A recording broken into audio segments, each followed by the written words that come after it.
My name is Stephen Alter. Welcome to my LifePage. Today I'm going to be talking about writing. But before that, I'll tell you a little bit about myself. I was born in Missouri and have lived most of my life in the Himalayas. I was educated at Woodstock School in Missouri and then at university in the United States. As soon as I finished university, I returned to India and have made India my home ever since.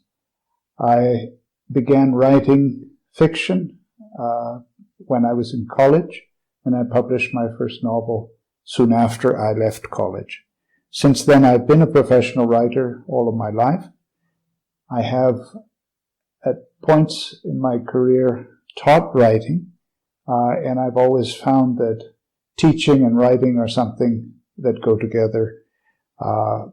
It allows a writer who spends much of his time by himself at his desk to interact with students, people of all backgrounds, and it enriches your life to work with young people who are interested in writing and to help them develop their craft and their skills. I'll tell you now the ways in which I define writing. There are many, many different kinds of writing, but for a professional writer like myself, there are several different styles or genres that I approach. The first, of course, is fiction, which is how I began my career as a writer, writing novels and short stories.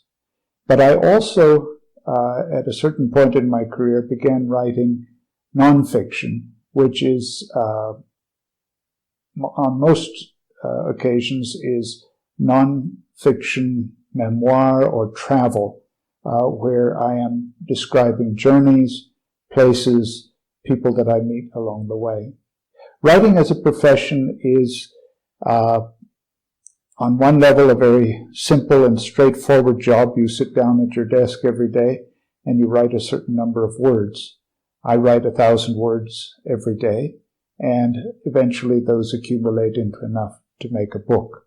But writing is also something that happens away from your desk, and I spend much of my time thinking about what I'm working on, walking outdoors, meeting people, going to see films, whatever it may be. And I'm working all the time. It's a 24-hour job, and writing is something that you never set aside, because your mind is always working on whatever project it is that you're involved with.